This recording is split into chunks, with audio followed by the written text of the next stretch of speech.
mais um bate-papo. Bom dia, tudo bem com vocês? O frio hoje aumentou um pouquinho, tá mais frio, mas tá gostoso, o clima está agradável. A gente pode correr.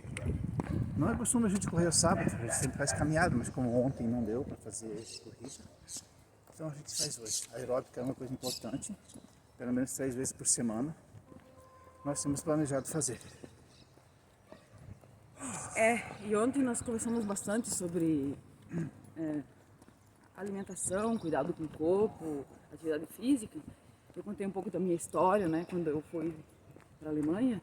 Comentei que quando eu fui, eu pesava 8 quilos a mais e não estava conseguindo baixar isso por compensação. Eu descontava na comida, comia para me livrar do estresse ou coisa do tipo.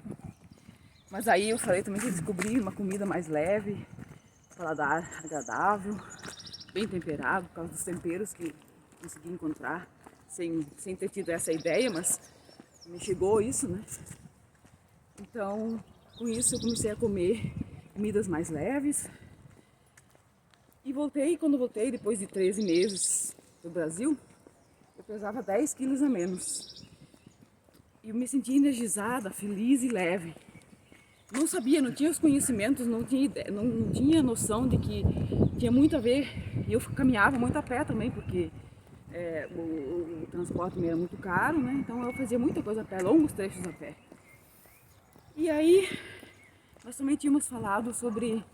E esse peso, na verdade, claro, aumentou um pouco, a gente vai avançando na idade e as células se reproduzem mais lentamente. Então também, muitas coisas não acontecem mais com a mesma velocidade que aconteciam antes.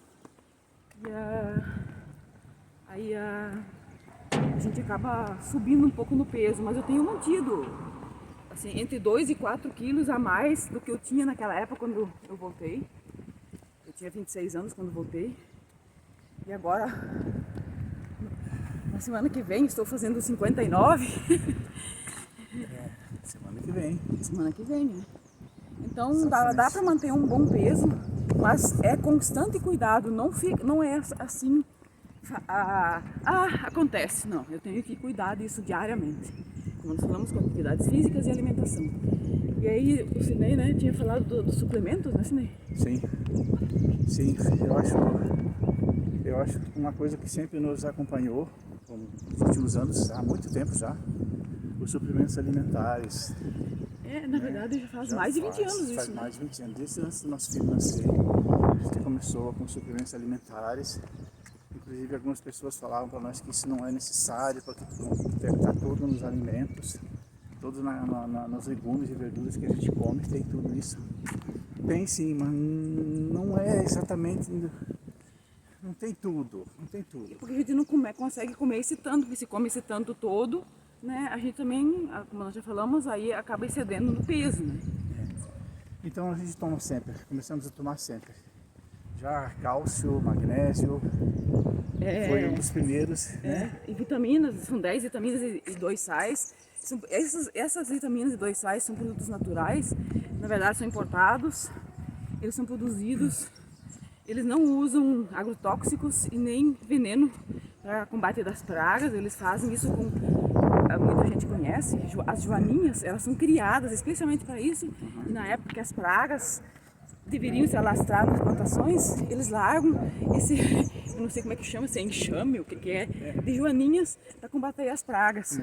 O pulgão é uma praga que dá nessas plantas, nessas folhas, eles usam muitas folhas, né, para fazer essas vitaminas. E elas são, na verdade, prensadas. Essas vitaminas. E depois nós tomamos também, né, com o tempo, passamos a tomar o colágeno tipo 2 para as juntas. Recomendado por pessoas que conhecem do assunto, né?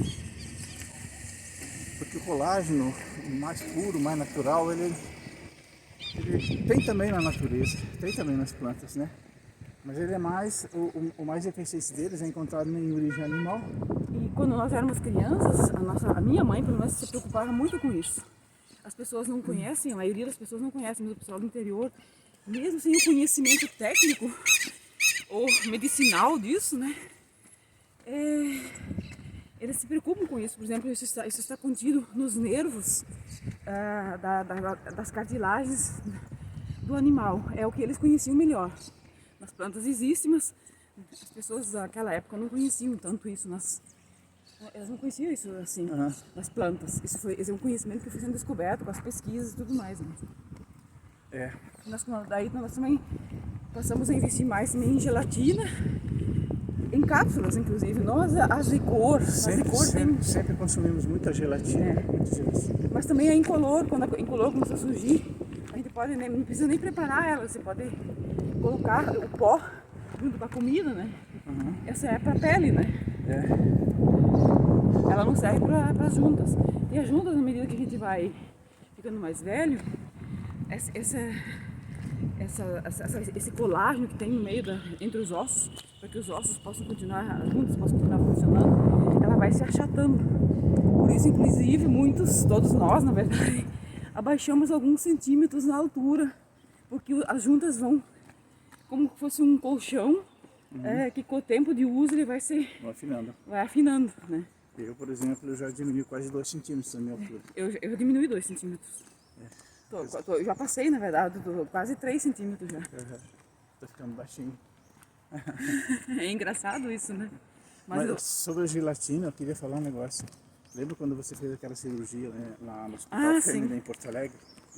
Nós sabíamos os efeitos da gelatina. Na pele? Na pele, Aí ela começou a fazer um tratamento, você começou a fazer muitos meses antes a tomar assim, uma dose um pouco mais elevada de cápsulas de gelatina, né? Gelatina em cápsulas, sobremesas de gelatina e tudo mais. Nos preparando para aquela cirurgia, sabíamos que ia ter que passar por aquilo. Provavelmente ia ter que passar, né? E realmente foi o que aconteceu. Isso foi em... que ano foi? Início do anos 90. 1990, exatamente nesse ano. 1990, Foi fevereiro de 90. Sim. Ela passou por uma cirurgia de 4 horas e meia na sala, no Hospital Fêmea, em Porto Alegre.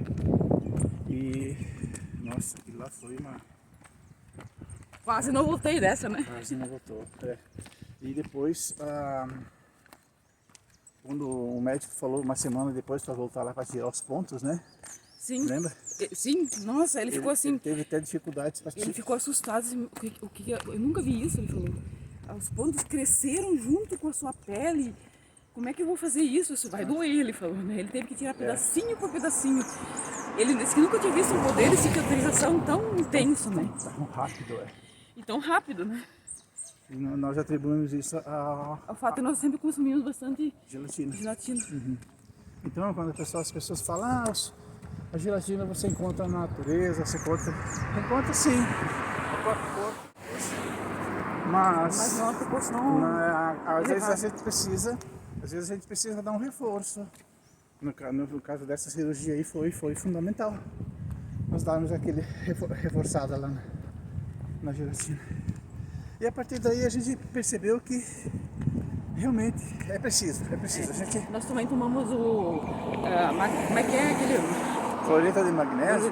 Não, nós começamos a tomar em pó. A gente prepara na água, 1 litro não pode ser de plástico, tem que ser de vidro, né? Sim. E guarda na geladeira, você pode tomar 1 ou 2 copinhos desse por dia. Copinho bem pequenininho, nem me lembro, 5, 10 ml. E com o tempo nós começar a fabricar ele em cápsulas, então ficou mais fácil. Sim. Mas tem um adequado para isso, eles chamam o PA, né? Leite de magnésio, P.A. Não fui pesquisar para ver o que é o PA, mas foi essa a indicação. Né? E a principal função do magnésio é ajudar o cálcio a ser... distribuir. O magnésio ele transporta o cálcio para distribuir ele. Senão ele se junta em alguns lugares, as juntas, inclusive com as dores, né? O cálcio puro, ele pode, há o risco dele se acumular em uma determinada parte do corpo e ele cria até calcificação, calos, ossos. Nós não somos médicos, são as nossas experiências e orientações, leituras e que nós estamos recebendo. Então, o que a gente está falando aqui são as nossas experiências que deram resultado para nós. Sim, são as nossas experiências, são consequências da observação do nosso corpo. Eu já fiz 60 anos e a gente vem observando a alimentação, fazendo testes. Esses dias atrás, faz uns 2 meses, né? estavam falando, estava na moda o pé de galinha, né? Estavam falando muito em pé de galinha. Pé de Por galinha, causa do colágeno. por causa do colágeno, né? Pé de colágeno. As pessoas consumindo pé de galinha. Mas passou logo. Pararam de falar. Aí um dia desse eu lembrei assim, aquele assunto sobre o colágeno contido nos pés de galinha, aquilo lá ainda não me saiu da cabeça. Eu vou fazer um teste. Fui no mercado e comprei um pacote. De 1 quilo. De 1 quilo, deu um pacote de 1,5 kg de pé de galinha. E botei aquilo para cozinhar. Metade, a primeira metade. Separei em Depois... 2 partes, e botei para cozinhar. Gente, cozinhei bastante para soltar tudo, amolecer bastante. E bom dia. Bom dia. E depois, quando esfriou aquela sopa, eu fervia a água, só os pés de galinha com água, nem pouco tempero, né? O tempero eu estava pensando em depois para Só sal você botou, né? só sal, A ideia era fazer uma sopa. E foi realmente. Quando esfriou, não precisei nem levar para a geladeira. Dá quase para cortar. Dava para fatiar, parecia que era um queijo, aquele de tanto colágeno, de tanta gelatina Que tinha ali. que tinha naqueles 700 gramas ali de pé de galinha que eu fervi tudo junto. Ótimo, vamos por aqui. Estamos agora passando em frente a um colégio fechado, desativado. Por causa da pandemia. Tá tudo parado. Mas por falar em cozinhar, você não quer contar a sua experiência sobre cozinhar? Já que sim. ali você falou da sopa? Uma das primeiras coisas que eu aprendi a cozinhar foi sopa. Passei a virar Mas fã. como foi, né? Como foi que você aprendeu a cozinhar? Como diz assim, a necessidade, tem aquele ditado que diz assim, né? A necessidade é a mãe da instrução. A necessidade é que faz você aprender as coisas, né? Então isso foi no ano de 1987. Nós estávamos há 5 anos, era o nosso 6º ano de casamento. Foi o ano que eu fui para a Alemanha, né? Foi o ano que você foi para a Alemanha. Eu costumo dizer que quando às vezes as pessoas perguntam assim, você é casado? Quantas vezes você já casou? E eu falei, eu já me casei e me separei várias vezes. Sempre com a mesma esposa, sempre com a mesma mulher. E a primeira separação foi essa. Durou 1 ano. 13 meses, né? Um ano e um mês. Quase 400 dias, né? Faltavam 4 dias para completar 400 dias que ficamos separados. Nossa, até isso você sabe? Nunca fiz essa conta. 390 eu cheguei a citar os dias, 396 dias, né? Mas nunca tinha me dado conta que eram tanto... Faltou 4 dias para completar 400 dias. Aquilo lá foi um ano de fogo, a prova de fogo para mim. Eu tive que aprender a me virar sozinho. A gente tinha uma casa longe de tudo quanto é parente, no interior do Paraná, sozinho. No norte do Paraná, né? No norte do Paraná, perto de Londrina. A gente alugava ali, nós não tínhamos a Não, casa. a gente não tinha casa. A gente estava começando a nossa vida. Eu estava dando aula, era o segundo, tinha experiência de apenas 2 anos de aula. Ganhou aquela bolsa para ir para a Alemanha e eu fiquei sem condições financeiras de te acompanhar. A bolsa era só para você e então fomos. Chegando, aí você foi e eu fiquei. Eu lembro que você deixou por escrito um monte de Passo a passo, né? um monte de bilhetes e recados pela casa toda, passo a passo de como fazer as coisas. Então eu aprendi como cozinhar receitas de comida e tudo mais. exatamente como seguir receitas. Então eu entendi ali, naquele ano eu entendi que todas as receitas existem alguns conceitos, alguns princípios que são básicos para todas. Como por exemplo a quantidade de sal, que hora que você põe o cheiro verde, qual tipo de alimento que leva mais tempo para precisar ficar cozinhando. Existem, então a gente pode até misturar alimentos, porque a gente conhece um a um como é que funciona. E é ali que eu aprendi. A primeira coisa que eu aprendi a fazer foi sopa. Depois eu aprendi a fazer pão. E depois o restante. E assim foi. Porque o que você sabia fazer era arroz branco, né? Arroz branco pipoca e ovo frito, né? Arroz branco que você já tinha me ensinado a fazer antes, na São Leopoldo ainda, quando você estava fazendo a faculdade. Lá eu aprendi a fazer arroz da forma mais desastrada possível. De forma muito desastrada. Uma papa, né? Ixi. Eu peguei um pouquinho de água e 4 ou 5 copos de arroz, né? Porque, nossa. Não, ao Eu contrário. exagerei na quantidade de arroz. Ah, é? Então não foi papo, então o arroz ficou cru. Bom dia. Bom dia. O arroz ficou cru? O arroz ficou cru, ficou duro. Ah, achei que tivesse ficado uma Acabou papa. a água e o arroz ainda estava duro lá. Eu botei arroz demais, eu tinha que ter colocado só um copo de arroz. Coloquei uns 4 copos. Nossa, você teve que inventar alguma coisa lá para poder... Era só botar mais água e ferver de novo.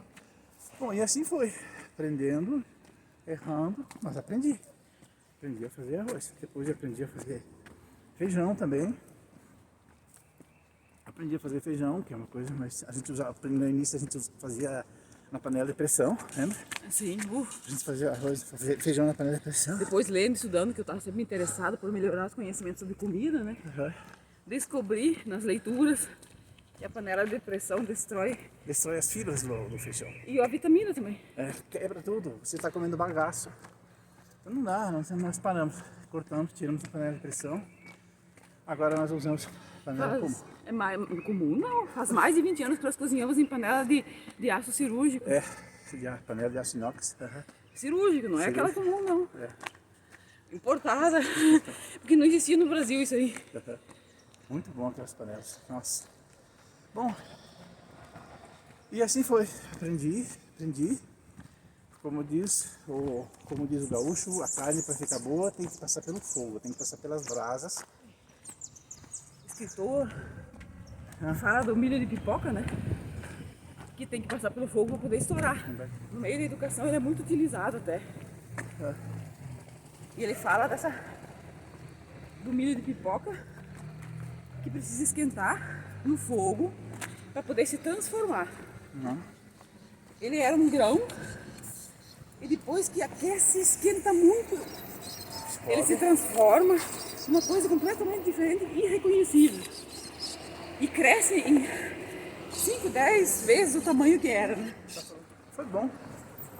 Né? É, foi bom. Saímos mais tarde da cama hoje por um bom motivo, né? Por um motivo. Como diz o nosso professor, né? Como o dia começa, perpetua, né? Hoje, sábado, não teve a aula do nosso professor. Então a gente fica um pouco mais tarde, até mais tarde na cama. A gente aproveita para botar alguns assuntos em dia. Durante a semana não dá tempo. Mas é isso aí, gente. Obrigado pela companhia de vocês. Até a próxima. A gente vai tocar em mais assuntos da nossa vida, nossa experiência. Vamos tentar aqui fazer uma tomada geral, uma análise da vida. De repente pode ser útil para Contando você. histórias da vida, nossas experiências. Sempre bom. Então tá. Até uma próxima. Tchau, tchau.